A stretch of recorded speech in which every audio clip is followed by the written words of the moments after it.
Dans cette vidéo, je vais partager avec vous ce que j'aurais adoré savoir quand j'ai commencé mes recherches autour de l'astrologie et du thème astral de naissance. Cette vidéo s'adresse à tous ceux qui s'intéressent de près ou de loin à l'astrologie et qui aimeraient bien cerner les quelques connaissances de base dont on a besoin pour mieux comprendre cet univers mystérieux. L'astrologie est un art complexe à cerner quand on n'y connaît rien. Et c'est complètement normal d'être un peu perdu, voire même découragé, dès qu'on va au-delà des horoscopes ou des informations qu'on trouve dans les magazines. On se rend vite compte que ces différentes approches sont un peu superficielles et qu'elles sont donc pas vraiment représentatives de toute l'envergure et la profondeur de l'astrologie. Si on pousse le bouchon un peu plus loin, on pourrait dire qu'il y a deux astrologies. Une astrologie un peu plus de comptoir ou sociale quand on est avec les copains ou qu'on peut voir dans les médias, et l'astrologie véritable qui prend en compte toutes les nuances de cette approche. Donc ici, je vais essayer de vous donner un aperçu de cette astrologie que j'appelle l'astrologie véritable, en sachant que si jamais vous avez envie d'être accompagné à titre personnel, je peux vous proposer des interprétations de votre thème astral, soit à travers des consultations à distance, soit à travers l'envoi d'audio personnalisés que j'enregistre sur mesure selon votre date de naissance, votre lieu de naissance et votre heure de naissance. Vous retrouverez les liens correspondants dans ma description. Mon but est de vous faire découvrir ce langage fascinant et d'arriver à le simplifier et le clarifier au maximum pour que vous puissiez en comprendre les tenants et les aboutissants. Donc c'est sûr que cette vidéo ne représente qu'une vidéo d'introduction, mais c'est déjà ça pour vous permettre de toucher du doigt cet univers. Alors pour commencer, le b.a.-ba de l'astrologie, c'est déjà de comprendre que le signe astrologique dont on parle au quotidien, selon notre date de naissance, n'est qu'une toute petite facette de votre thème astral et de votre portrait astrologique complet. On pourrait dire que notre signe astrologique, donc quand je dis ça, c'est je suis Gémeaux, je suis Scorpion, je suis Taureau, etc. Ce signe-là ne représente peut-être que 5% à peine de l'ensemble de votre profil. Et c'est pour ça que seule une vision globale de votre thème astral sera nécessaire pour vraiment cerner les nuances de votre profil personnel. D'ailleurs, si c'était pas le cas, ça voudrait dire que tous les Gémeaux seraient pareils, tous les Béliers seraient pareils, tous les Capricornes seraient pareils, ce qui n'est clairement pas le cas. On le voit à travers nous-mêmes comme à travers les autres. Et donc, c'est là qu'on se rend compte que, effectivement, si on veut parler d'astrologie véritable, il s'agit de creuser un peu plus loin que notre simple signe qu'on appelle en astrologie le signe solaire. En effet, il y a de multiples éléments à prendre en compte dans l'astrologie personnelle. Et par exemple, on peut très bien être Bélier, mais avec une lune en Vierge et un ascendant en Lion, et que notre soleil soit dans le secteur du Capricorne, et qu'il soit sous l'influence de la planète Vénus en étant en conjonction. Donc là, je parle peut-être chinois pour certains d'entre vous, mais c'est juste pour vous donner une idée de l'amplitude des différentes influences qu'il faut étudier quand on regarde un thème astral et qu'on se penche sur l'astrologie personnelle. Nous sommes tous uniques, et si l'astrologie n'est pas parfaite comme n'importe quel outil de calcul de la personnalité, elle peut amener à un regard assez précis et juste sur les différentes composantes de notre univers intérieur. Alors juste avant d'aller plus loin dans cette exploration, je vais vous donner ma définition de l'astrologie. Le mot astrologie tire ses racines du grec et signifie littéralement la science des astres. Elle est d'ailleurs considérée comme une science à part entière par certaines cultures, comme en Inde où elle est enseignée dans les universités, utilisée dans les stratégies politiques ou alors utilisée par la médecine traditionnelle. Pour comprendre ce qu'est l'astrologie, faisons déjà la distinction avec l'astronomie qui est la science qui étudie les corps et les phénomènes célestes, alors que l'astrologie est l'art ancestral d'interpréter les symboliques des planètes et leur influence sur notre vie. L'astrologie se situe un petit peu à la croisée des chemins entre la subjectivité, la science, la psychologie, l'expérience et la connaissance. Elle est loin d'être un outil de prédiction qui pourrait s'appliquer à tout le monde comme on peut parfois le penser. L'astrologie est avant tout un langage à part entière. Je la considère comme un code qui peut se décrypter pour mieux se comprendre et mieux comprendre la nature humaine en général. L'objectif fondamental de cette discipline est de développer une meilleure conscience de soi. En bref, l'astrologie est un véritable outil de développement personnel comme relationnel et permet d'accompagner notre évolution et nos transformations au quotidien. On peut voir à travers différentes architectures, créations ou traces des civilisations passées que l'astrologie remonte à l'aube de l'humanité. C'est une pratique millénaire car nos ancêtres avaient un lien très sacré et particulier avec les symboles et les astres. Il y a encore aujourd'hui des personnes qui se moquent de l'astrologie, alors peut-être justement ils se moquent de l'astrologie de comptoir comme je disais tout à l'heure, mais c'est intéressant de comprendre que l'astrologie remonte à nos origines et qu'il ne s'agit pas d'une mode ou d'une tendance qui serait tombée du chapeau. Je ne développerai pas ça dans cette vidéo, mais sachez qu'il existe plusieurs écoles en astrologie. L'astrologie chinoise, l'astrologie sidérale, l'astrologie védique, etc., etc. Dans cette vidéo, je vais parler de l'astrologie tropicale qu'on appelle également l'astrologie occidentale. Avant de plonger dans l'univers du thème astral, j'aimerais vous dire quelque chose d'important. Quand on commence à explorer l'astrologie, il est sain d'avoir une forme de recul par rapport à tout ce qu'on peut lire ou apprendre sur les différents signes, sur notre thème astral, etc. Il faut toujours garder en tête que l'astrologie est un outil, un support de lecture, un support de compréhension et non pas la vérité absolue avec un grand V. Pour moi, l'astrologie est comme un portrait qui nous permet de nous reconnaître, mais l'être humain va bien au-delà de toute forme de définition ou de calcul. Veillez à ne pas vous enfermer dans quoi que ce soit quand vous lisez certaines informations qui sont par définition synthétiques, et rappelez-vous qu'il est prudent de faire appel à des personnes qui savent vraiment de quoi elles parlent, de façon à ce que vous soyez guidé avec le plus de justesse possible. En tout cas, ça peut être complémentaire aux différentes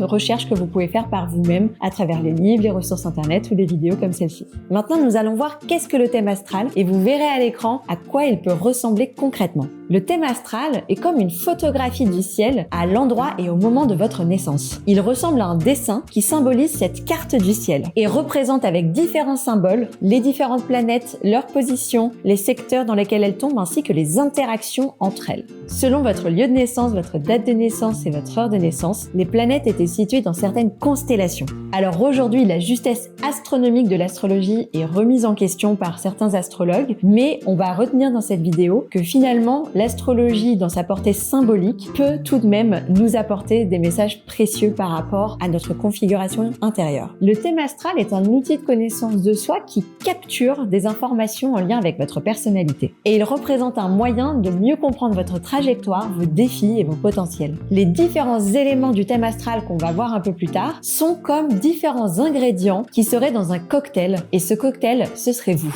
C'est pourquoi on comprend que chaque élément a son importance et ajoute une saveur à l'ensemble de votre cocktail intérieur et influence également les autres ingrédients. Et c'est pour ça qu'un thème astral a une dimension unique, contrairement à l'approche astrologique de base où on parle simplement du signe solaire qui est commun à tellement de personnes. Alors c'est sûr qu'un thème astral peut être difficile à cerner en tant que débutant parce que ça demande pas mal de connaissances et une certaine gymnastique d'esprit pour arriver à synthétiser l'essentiel des informations qu'il va symboliser. Si vous avez besoin d'aide pour l'interprétation de votre thème, je vous propose des consultations à distance ou des envois d'audio personnalisés et vous retrouverez tout ça sur mon site internet. Alors maintenant, on va voir comment calculer son thème astral. Sur internet, il y a plein de sites qui permettent de calculer votre thème astral en ligne et gratuitement. Il vous suffira de rentrer vos données personnelles et vous aurez accès à ce qu'on appelle cette fameuse carte du ciel. Personnellement, j'utilise le site Astrothème et c'est celui que je vous conseille parce qu'il est assez adapté dans son dessin pour les débutants. Il existe aussi différentes applications, mais personnellement, j'ai pu voir certains petits écarts de placement de planètes, donc je préfère vous conseiller Astrothème. Pour clôturer avec la partie calcul du thème astral, si vous prenez rendez-vous avec moi, je vous donnerai évidemment le calcul de votre thème astral complet. Concernant les informations personnelles pour calculer votre thème astral, si jamais vous n'avez pas votre heure de naissance exacte, ce n'est pas grave. Ça va limiter la précision des informations de votre thème astral, mais vous aurez accès aux différentes positions de vos planètes. Alors maintenant, on va explorer les différents éléments qui composent un thème astral. Vous retrouvez tout autour du cercle les 10 planètes qui sont considérées en astrologie. Donc le Soleil, la Lune, Vénus, Mars, Mercure, etc.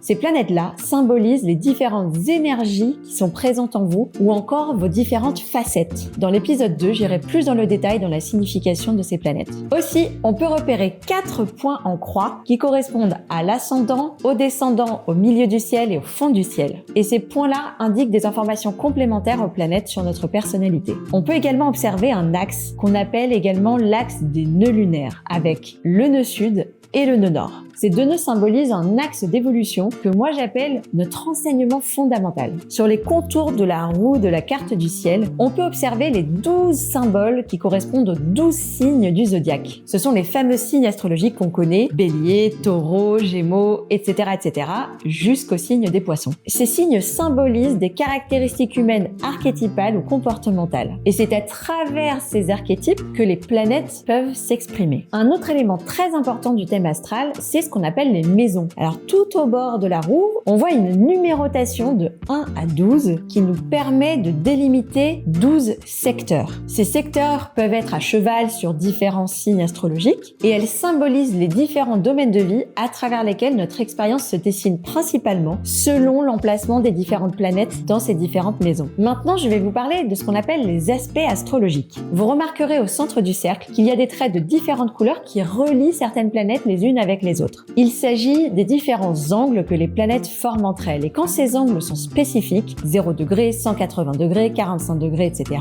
on dit qu'elles forment des aspects comme la conjonction, le trigone, l'opposition, le carré, etc. Ces aspects représentent la dynamique qui existe entre nos différentes planètes et donc comment nos différentes facettes s'influencent les unes avec les autres. Les aspects sont très intéressants car ils donnent du relief au thème astral de naissance et permettent de mieux cerner la nature des interactions qui existent entre nos différentes planètes et nos différents secteurs de vie. Ensuite, de façon plus secondaire, on peut trouver en gris des petits symboles qu'on appelle les astéroïdes. On retrouve là Lilith, la fameuse lune noire, Chiron, Pallas, Cérès, et tous ces astéroïdes symbolisent également différentes facettes de notre personnalité qu'on peut explorer dans un second temps. Dans l'épisode 2, vous trouverez un peu plus d'explications sur tous ces éléments-là. Et pour mieux comprendre les basiques du thème astral, je vais essayer de comparer le thème astral à un théâtre qui serait notre vie. Dans ce théâtre, qui représente la carte du ciel, il y a les planètes qui sont les acteurs, il y a les signes astrologiques qui sont les costumes que ces acteurs vont enfiler et une fois que ces acteurs ont mis leurs costumes, ils vont pouvoir jouer dans différentes scènes. Et ces différentes scènes sont représentées par les 12 maisons. Quant aux aspects,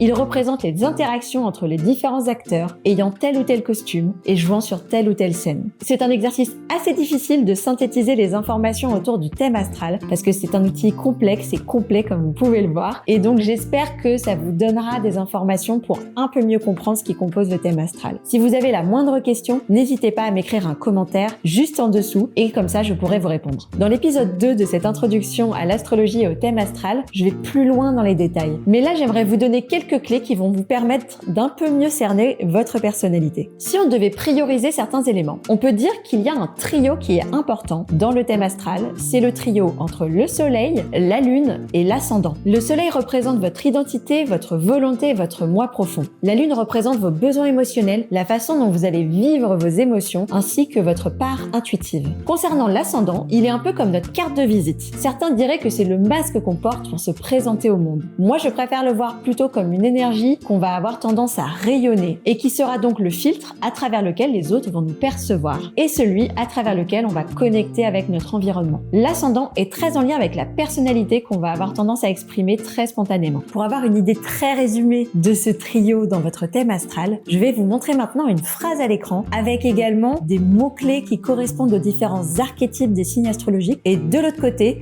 des petites phrases qui correspondent aux différentes maisons. Donc maintenant, à vous de jouer, repérez dans quel signe est votre soleil, dans quel signe est votre lune et dans quel signe est votre ascendant, ainsi que les maisons dans lesquelles se situe votre soleil et votre lune. Donc si par exemple quelqu'un a le soleil en Sagittaire et le soleil en maison 12, ainsi que la lune en Cancer dans la maison 3, avec un ascendant en Lion, voilà la phrase qui va pouvoir être complétée pour cette personne. Je suis tel un philosophe dans le domaine de l'inconscient et de la spiritualité, avec une âme de guérisseur qui s'exprime dans le domaine de la communication et de la fratrie.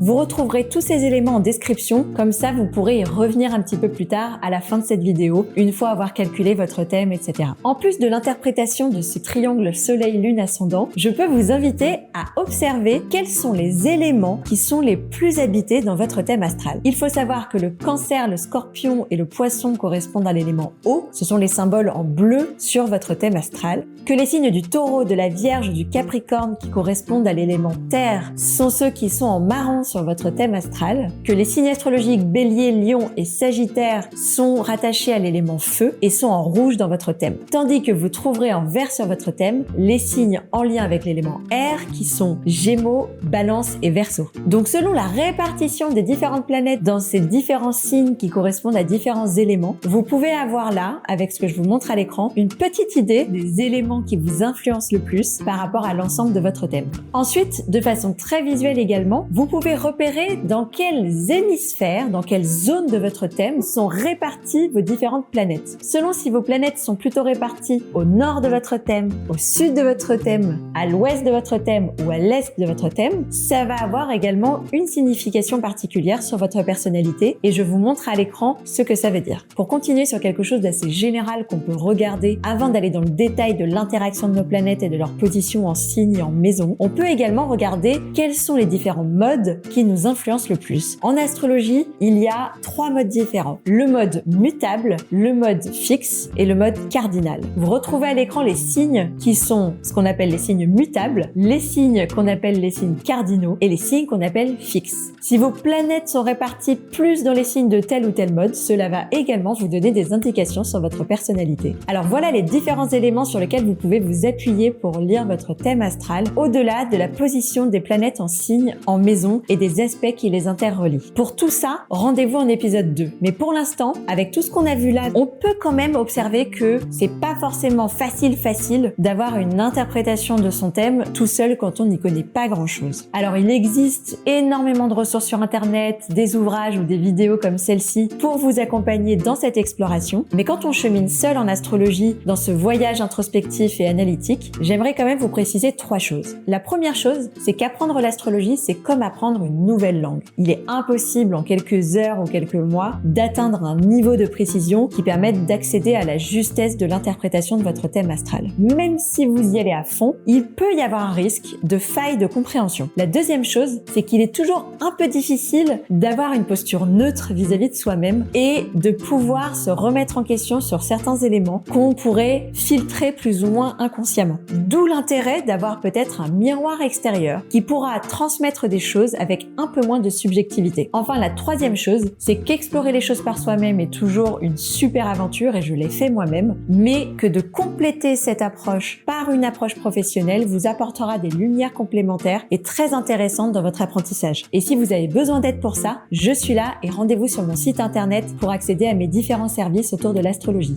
Alors maintenant, je vais répondre à 2 dernières questions qu'on me pose souvent et qui pour moi constituent des questions de base auxquelles il est intéressant de répondre pour pouvoir se faire une meilleure idée de l'art de l'astrologie. Alors la première question qu'on peut se poser, c'est dans la vie, on évolue, on change et donc ça peut paraître un petit peu gênant ou bizarre que seule une carte figée puisse influencer notre destin tout au long de notre vie. Donc la question c'est, est-ce qu'on est déterminé par notre thème astral de naissance? Alors pour moi, la notion de libre arbitre est fondamentale lorsqu'on aborde l'astrologie. Il faut considérer votre thème astral comme un terrain sur lequel vous et vous seul choisirez de semer telle ou telle graine et que vous seul vous choisirez de cultiver de telle ou telle façon. En revanche, les particularités de votre terrain peuvent être favorables pour tel ou tel type de graine ou alors tel ou tel type de culture, certes. Et c'est en ça que l'astrologie peut être un bel outil pour accélérer notre évolution. Mais en aucun cas, il s'agit de s'enfermer dans les archétypes astrologiques et la symbolique archétypale de ce langage-là, car si nous avons des spécificités intérieures, nous restons maîtres de nos décisions.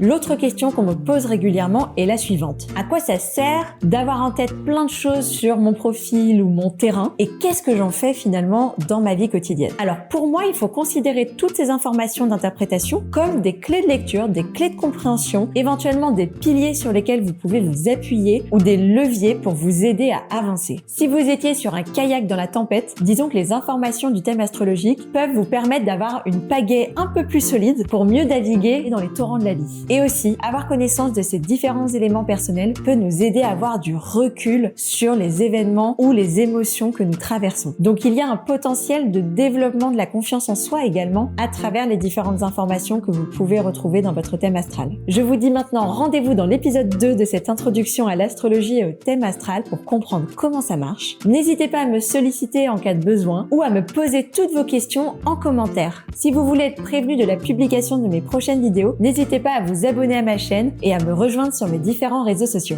Merci encore pour votre confiance et à très bientôt dans une nouvelle vidéo.